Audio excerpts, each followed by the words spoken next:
চট্টগ্রামের police super বললেন, আপা আর আসবে না, কাকা আর হাসবে না। চট্টগ্রাম জেলা প্রশাসন আয়োজিত জুলাই গণঅভ্যুত্থানে শহীদ পরিবারের সদস্য আহতদের সংবর্ধনা ও আলোচনা সভায় বক্তব্য দেন চট্টগ্রামের জেলা পুলিশ সুপার সাইফুল ইসলাম। আজ দুপুরে নগরের সার্কিট হাউস প্রাঙ্গণে বিভিন্ন ধরনের কন্টেন্ট ছড়িয়ে জুলাই ঐক্য বিনষ্ট করা হচ্ছে বলে মন্তব্য করেছেন চট্টগ্রাম জেলা পুলিশ সুপার সাইফুল ইসলাম।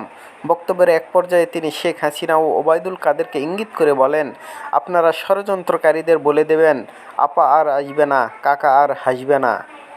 আজ মঙ্গলবার চট্টগ্রামে তিনি একথা বলেন। দুপুরে নগরের সার্কিট হাউস প্রাঙ্গণে জুলাই গণঅভ্যুত্থানে শহীদ পরিবারের সদস্য আহত ব্যক্তিদের সংবর্ধনা ও আলোচনা সভার আয়োজন করে চট্টগ্রাম জেলা প্রশাসন।